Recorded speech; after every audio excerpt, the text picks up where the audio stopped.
Middle east एक बार फिर दुनिया के सबसे बड़े तनाव का केंद्र बन चुका है, जहां हर बयान, हर चेतावनी और हर कदम एक बड़े टकराव की ओर इशारा कर रहा है। और इस बार मामला सिर्फ शब्दों तक सीमित नहीं, बल्कि दुनिया की सबसे अहम समुद्री लाइफलाइन स्ट्रेट ऑफ हॉर्मुज़ के इर्द गिर्द घूम रहा है। अमेरिका और ईरान के बीच टकराव अब खुलकर सामने आ चुका है। हालात इतने गंभीर हो चुके हैं कि सीधी सैन्य कार्रवाई की चेतावनियां दी जा रही हैं। अमेरिकी राष्ट्रपति डोनाल्ड ट्रंप ने ईरान को 48 घंटे का अल्टीमेटम दिया।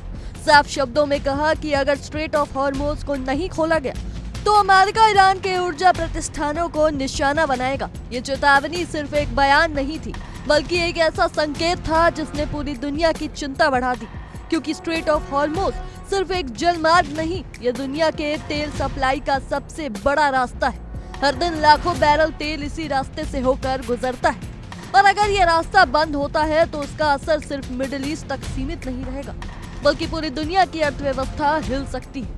तेल की कीमतें आसमान छू सकती हैं और वैश्विक बाजारों में उथल पुथल मच सकती है। लेकिन अमेरिका की इस चेतावनी के जवाब में ईरान भी पीछे हटने को तैयार नहीं दिख रहा। ईरान ने साफ कह दिया है, अगर उसके ऊर्जा प्रतिष्ठानों पर हमला हुआ तो वो स्ट्रेट ऑफ हॉर्मुज़ को पूरी तरह बंद कर देगा।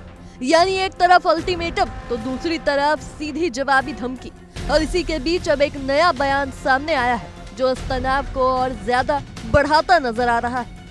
अमेरिकी ट्रेजरी सचिव स्कॉट बेसेंट ने एक इंटरव्यू में बड़ा दावा किया है। उन्होंने कहा है, ईरान की स्ट्रेट ऑफ हॉर्मुज़ पर बनाई गई किलेबंदी को कमजोर करने के लिए अमेरिकी सैन्य बलों का इस्तेमाल किया जा रहा है। उन्होंने साफ शब्दों में कहा, यह अभियान तब तक जारी रहेगा जब तक ईरान की किलेबंदी पूरी तरह नष्ट नहीं हो जाती। इस बयान ने साफ कर दिया कि मामला अब सिर्फ कूटनीतिक नहीं रहा, बल्कि जमीन और समुद्र दोनों स्तर पर गतिविधियां तेज हो चुकी हैं। यानी पर्दे के पीछे बहुत कुछ चल रहा है, जिसकी पूरी तस्वीर अभी दुनिया के सामने नहीं आई। स्कॉट बेसेंट ने मीडिया रिपोर्टिंग पर भी सवाल उठाए। उन्होंने कहा कि युद्ध से जुड़ी घटनाओं को गलत तरीके से पेश किया जा रहा है और अमेरिकी सरकार के कदमों को जनता तक सही रूप से नहीं पहुंचाया जा रहा। उन्होंने डेमोक्रेटिक पार्टी के सीनेटर क्रिस मर्फी के बयान का भी जवाब दिया। क्रिस मर्फी ने आरोप लगाया था कि ट्रंप प्रशासन ने स्थिति पर नियंत्रण खो दिया है, लेकिन बेसेंट ने इन आरोपों को खारिज करते हुए कहा, हमने ईरान की चिंताओं को काफी हद तक नष्ट कर दिया है। यानी अमेरिका ये दिखाने की कोशिश कर रहा है कि वो पूरी तरह नियंत्रण में है और उसकी रणनीति काम कर रही है, लेकिन जमीनी हकीकत क्या है, ये अभी भी एक बड़ा सवाल बना हुआ है।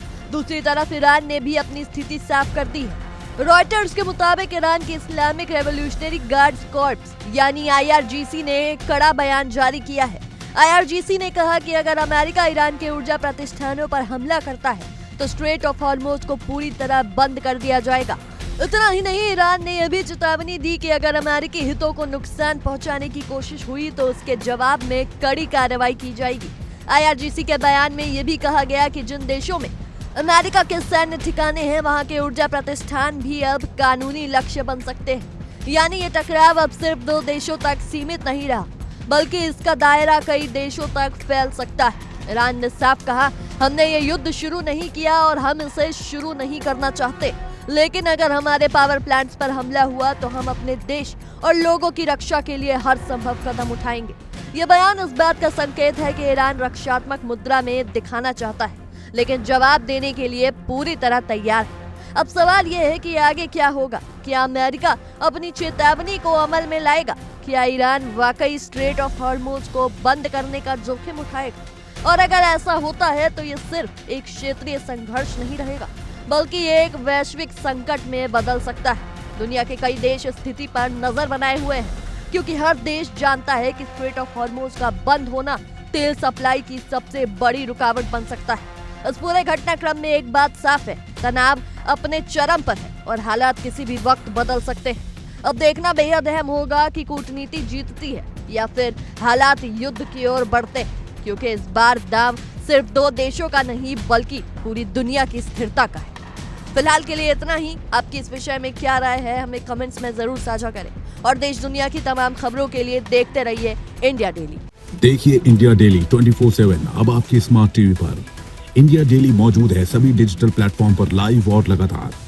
इंडिया डेली 24/7 हर दिन राष्ट्र को समर्पित।